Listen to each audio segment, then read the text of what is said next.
Guys, choosing work boots used to always be a compromise where you either have to sacrifice comfort or durability. I grew up on job sites. Believe me when I tell you, I've worn my share of work boots.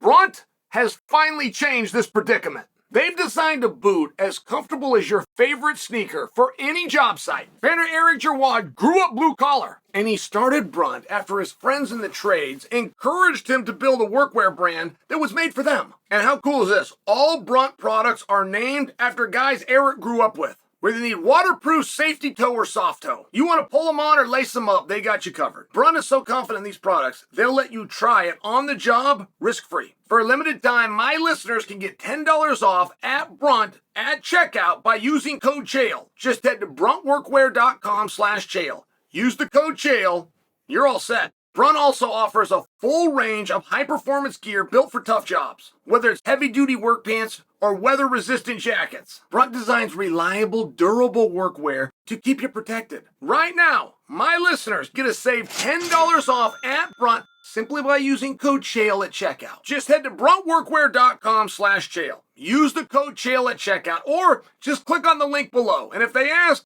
tell them Chael sent you.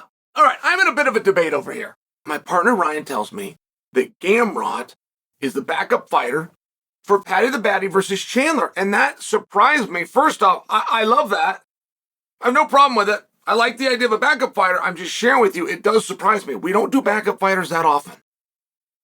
I thought that was something that was going to catch on in every single title fight. We'd have a backup fighter. That's what I thought, and I liked it. I want that to be advertised and marketed. The marketing department, on a rare one-off, does not agree with me.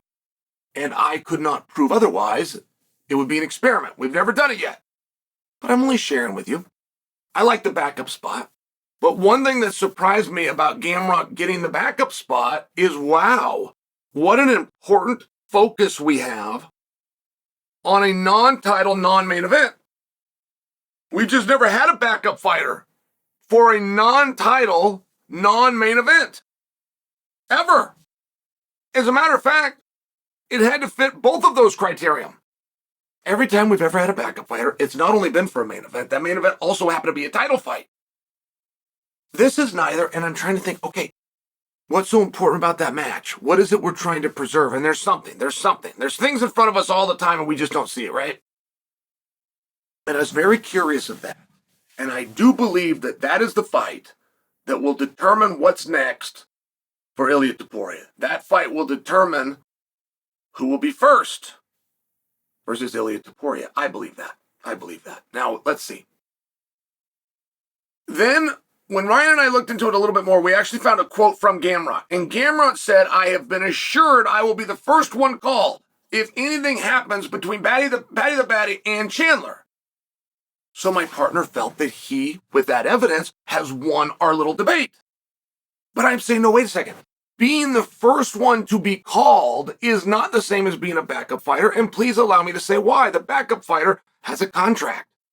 There is a financial participation, which is extremely important because that fighter has to go through a training camp. So the way our industry works, you got to have something to give to your managers and your trainer. You're supposed to show up 100% ready to go. Speaking of, you will have to show up. You will have to be licensed, and ultimately what really makes you a backup fighter is when you get on that scale. Because the premise for backup largely has to do with what we saw with Sarukian a few months ago, which is it happens at the scale. Not that it happens a week before or 2 weeks before. In fact, that's been tested as well. That was tested last November.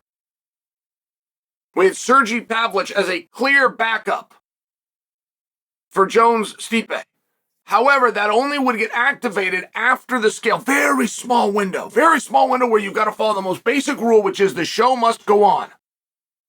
Anything less than that, you can shuffle the deck, you can move it around. And I can't call Gamrot a backup. I can't say it. I love his attitude. I love where his head's at. I love that he's stepping in. He's ready to go. I asked about Dan the Hangman. Man, where's the Hangman at? Well, the Hangman got surgery. I actually knew that, but it escaped my mind. So a lot of things going on at 155 pounds. We've got a champion who apparently also holds the #1 ranking. I know that gets debated between he and Jon, and I don't know where you get that information, but he's either 1 or he's 2.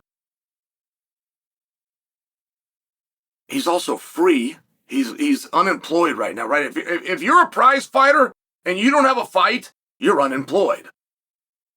And that's a very big surprise for me, not to mention an undefeated, handsome face of Spain world champion has moved into the division, and he too stands in the goal line. So 155 has a lot of moving parts. A lot of moving parts. I don't know that you would be wise to tell me that Islam's next fight's going to be at 155. I don't know that you'd be wise to tell me that. If Jack Della Lema gets the jump on Blal, Islam's gone. Make no mistake. So there's a lot of things that are moving. Now, Chael Sonnen Promotion 101. Make the fights you can make when you can make them. Then get the fight to the ring. So if you've got something you want to do and you've got an Islam and you've got an Ilia Topuria, you're not going to have it long. And if you really wanted Ilia Topuria versus Volkanovski, you should have turned that paper around quicker. If he would have signed it, he would have done it. But he didn't sign it because it wasn't presented to him. So if there's a fight that you want, make the fight you can make when you can make it. Don't get ahead of yourself. Don't think about it. Don't try to build a guy. There's no such thing. I can give you examples in boxing where they've built the guy. You can give me no examples in MMA. Doesn't work that way. Get the fight to the ring. They want to argue. They want to negotiate. Whose belt is on the line? Is it for the undisputed? Is it for the undefeated? Get the fight to the ring. Get it in the ring. Sort everything. Get the fight to the ring.